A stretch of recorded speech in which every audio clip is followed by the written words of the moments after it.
Didn't you hear me? You're fired, you worthless high school graduate. Pack your things and leave the company immediately. You're like a parasite, lingering around here. It's utterly disgusting."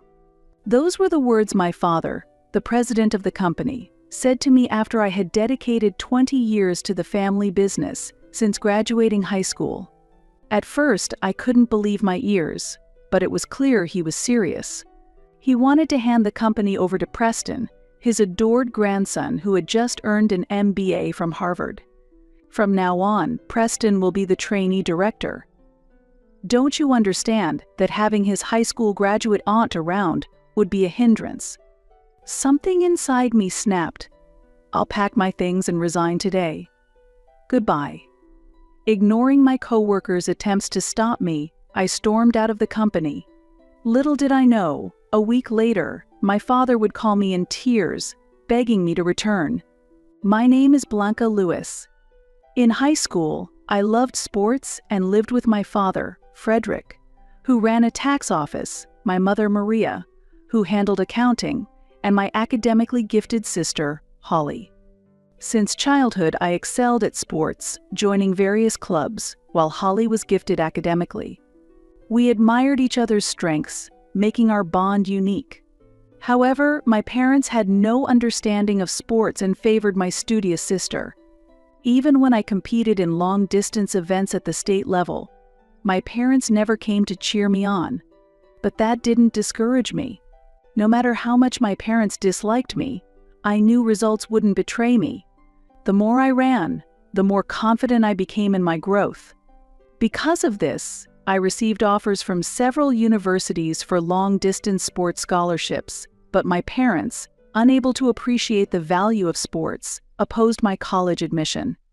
Without their consent, I gave up on college and decided to join my parents' tax office right after high school, determined to make the most of the confidence I had gained through long-distance running. Given the shortage of staff, my parents practically forced me to join, but I was determined to prove them wrong.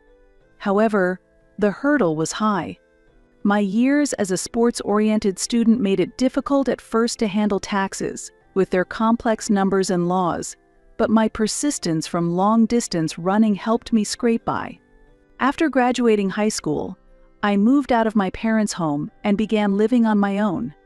This was also at my parents' insistence, thinking that as a working adult I shouldn't rely on them forever.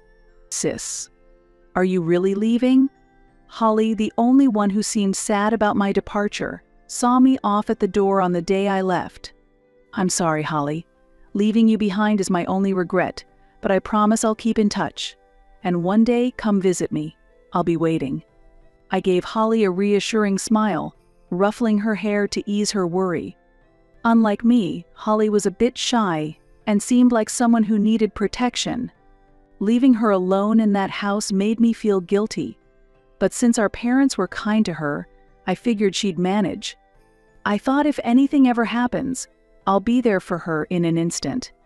Thinking I was acting a bit overprotective, I let go of Holly's head, said my final goodbyes, and left home. Several years after I left, Holly got married and Preston was born. Her husband was the son of my father's acquaintance, someone my father strongly recommended. As an aunt, I adored Preston and would often take him to the park on weekends. Preston became attached to me, and we shared a wonderful bond. However, as Preston grew older, my parents began to dote on him excessively. My father, in particular, had a strong desire to groom him as the successor. Preston was academically gifted and had always declared he would become a business leader. My parents placed high expectations on him, even interfering with Holly's parenting. Our weekend park outings gradually stopped as my father insisted that Preston focus on his studies. Over time, the distance between us grew. By the time Preston reached middle school, I was entirely sidelined. My parents were deeply invested in his tutoring and extracurriculars, hardly acknowledging my presence. Holly seemed apologetic, but I reassured her, saying, "It's fine. Preston's future is what matters." With my father's strong encouragement, Preston eventually secured admission to Harvard and entered the MBA program. high school graduates should just focus on work. That became my father's constant remark toward me. When he received the news of Preston's acceptance, I approached him with a handkerchief to dry his tears of joy, only to have it slapped away with those familiar words of disdain. The final blow came when my parents decided to attend Preston's enrollment ceremony, leaving me behind, uninvited. The antagonism was growing more intense. Holly apologized to me over the phone, but I assured her it was fine and that she shouldn't worry. I knew she was frustrated that she couldn't change our parents' behavior. I resolved not to trouble her further.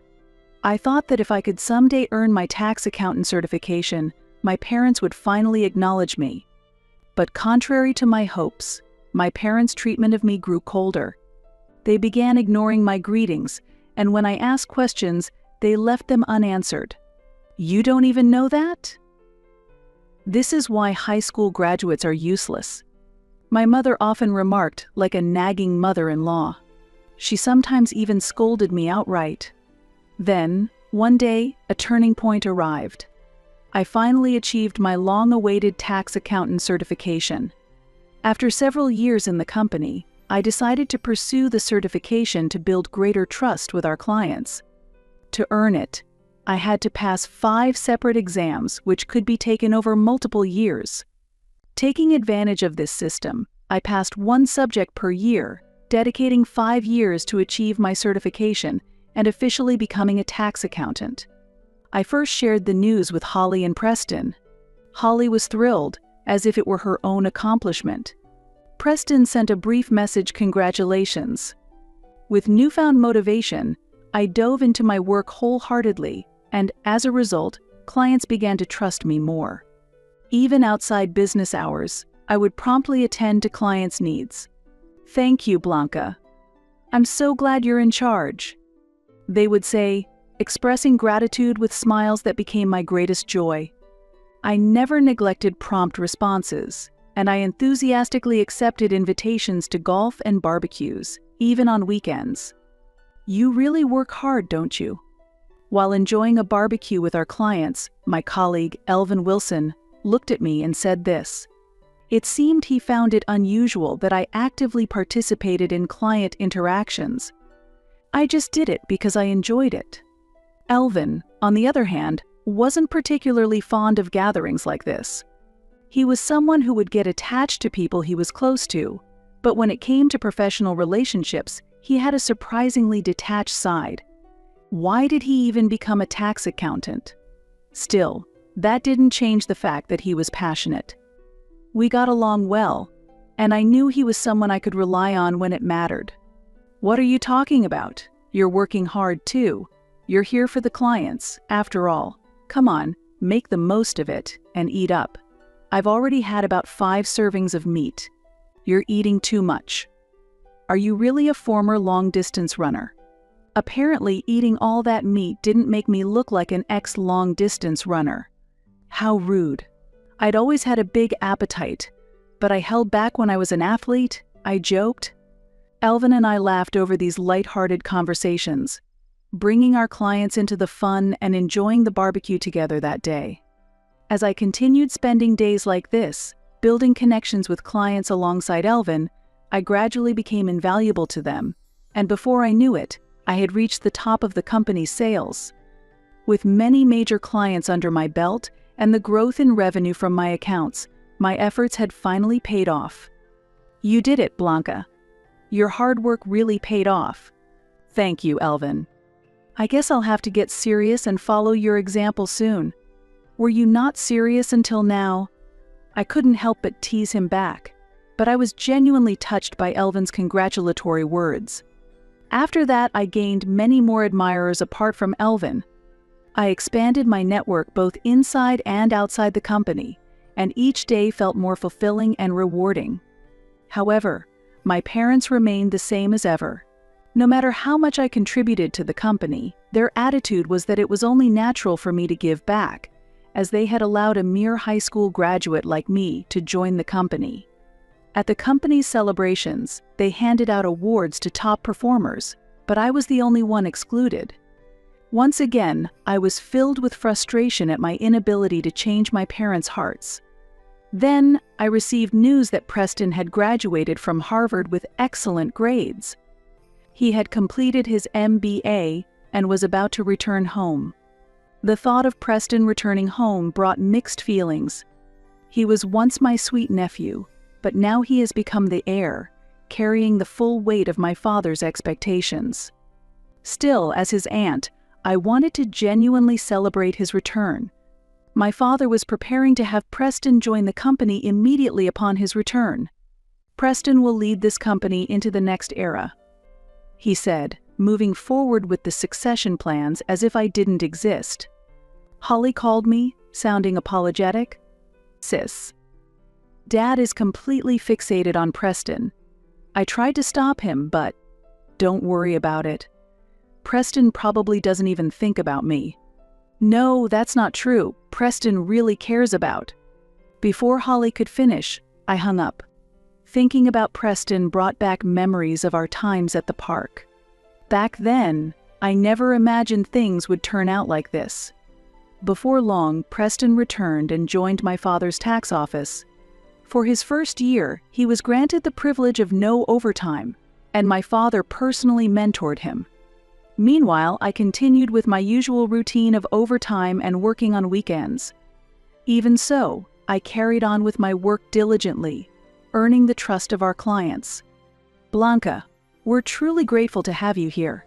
I feel at ease when it's in your hands." The clients' words of appreciation became my support.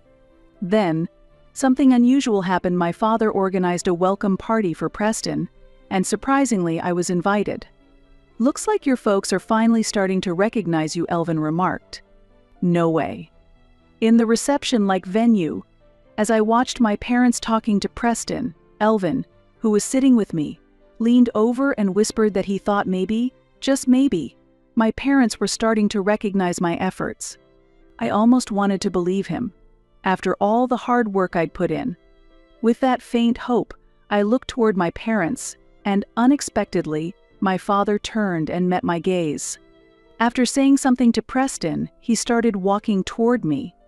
But little did I know that he was about to shatter every expectation I'd ever had. "Blanca, as of today, you're fired from the company." What? I couldn't believe what I was hearing, especially at a celebration like this. I thought I must have misheard. But as I looked at my father's face, there was no trace of a joke. What did you say? Didn't you hear me?" "I said you're fired, you worthless high school graduate. Pack your things and leave the company immediately. You've been clinging to this place like a parasite.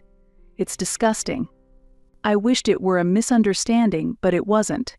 He was serious. The fact that he was genuinely trying to fire me pierced through me, and the more I thought about all I had worked for, the more the anger surged within me. For the first time, I let that anger out and confronted my father. "I've dedicated 20 years to this company, to you, ever since I graduated high school. Why, Dad? How could you treat Blanca this way? This is too much." Holly, who had also been invited, tried to intervene.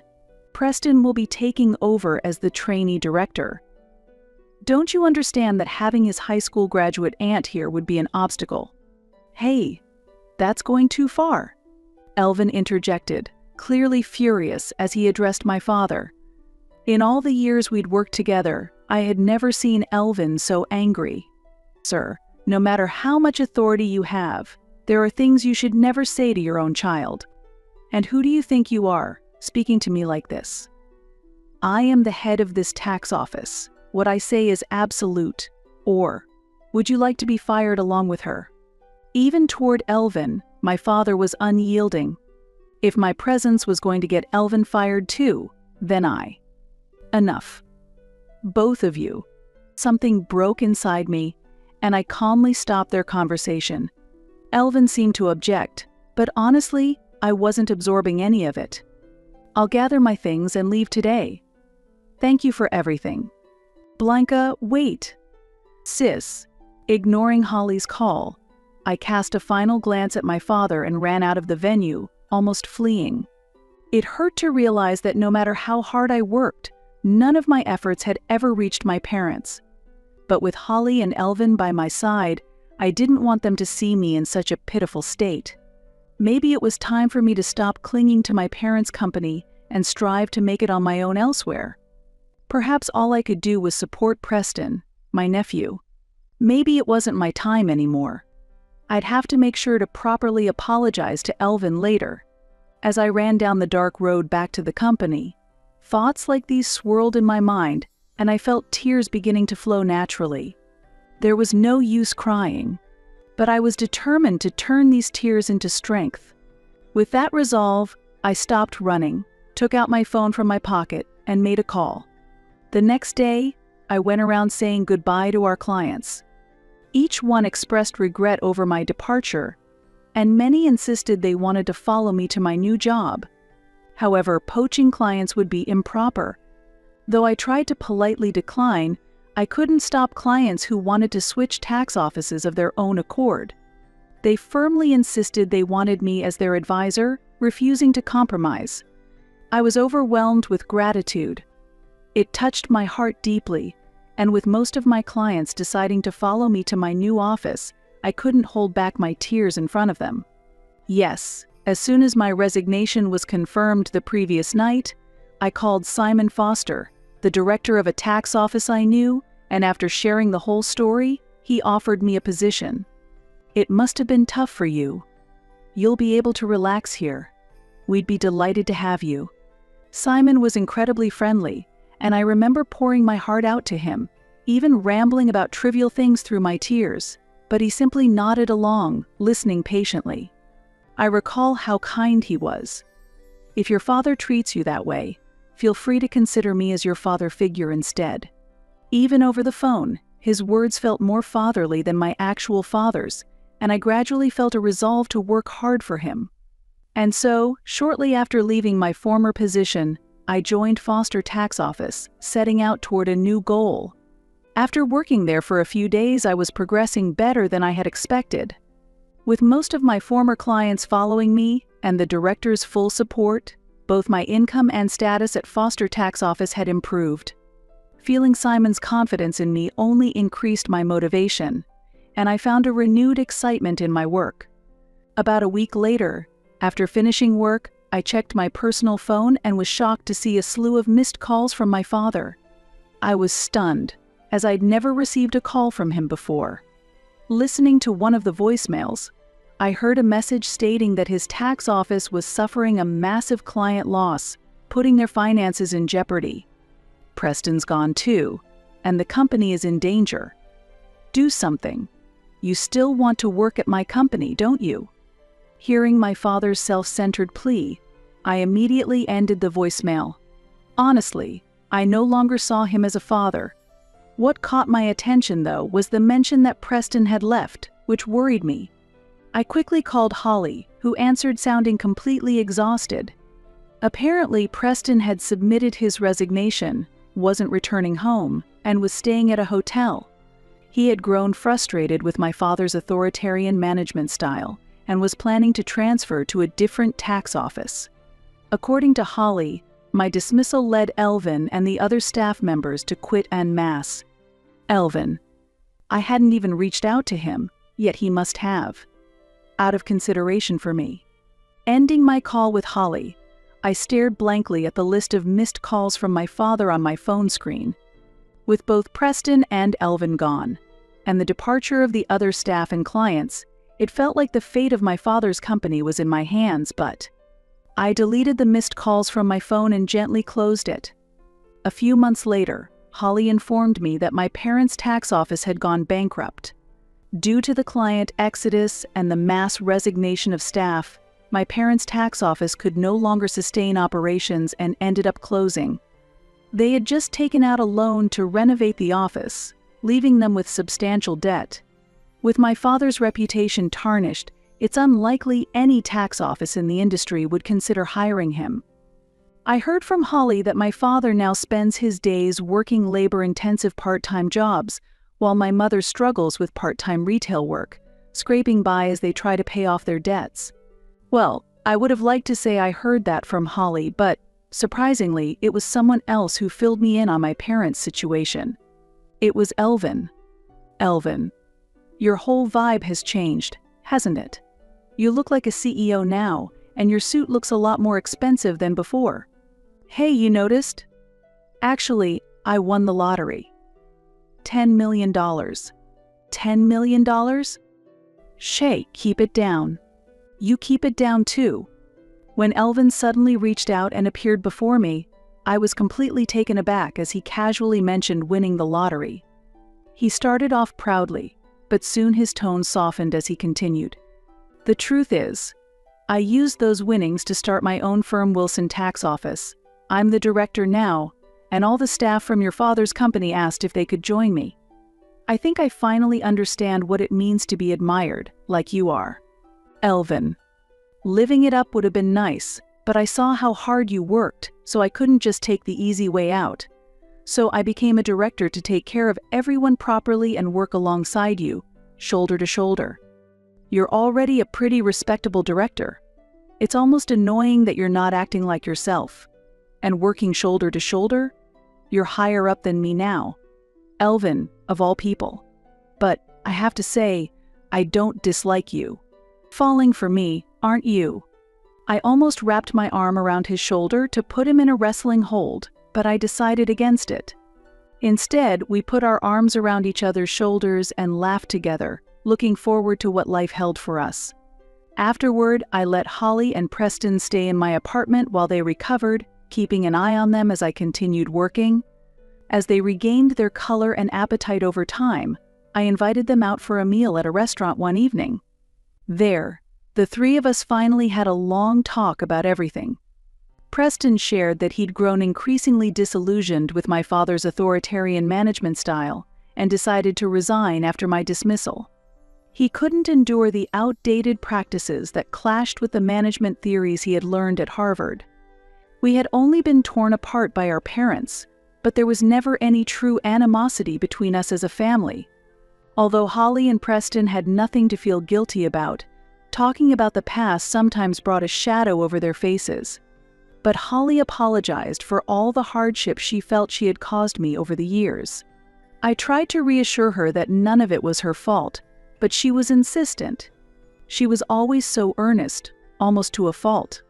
Honestly, it terrifies me to think of what would have happened if you hadn't been there, sis. I don't think Preston or I would have regained our strength like we have. Well, I would have been devastated if you and Preston weren't doing well. But we're family, so maybe it's okay to let each other see our flaws a little more, don't you think? Sis. That said, I plan to drink a lot tonight, so take care of me if I get totally wasted. What? Wait, sis. I took a deep swig of the beer in front of me, exhaling with a loud phew. A bit dramatic, maybe, but I didn't want the two of them to hold back, especially after going through the trouble of bringing them to a restaurant. So, we shared drinks, laughing, and promised to move forward together as a close family of three. A few days later, I helped Holly and Preston join the foster tax office, where Simon welcomed them warmly. It feels like our strength has tripled. I'm counting on all of you. Let's not lose to our rival, Wilson Tax Office. Yes, sir. Since then, Elvin, along with his team, had been building his office's reputation, and before we knew it, Wilson Tax Office had become as well known as Foster's. Following Foster's competitive spirit, the three of us became even more motivated. As a united family, we pledged to work hard for the director and for our clients, determined to give our best every day.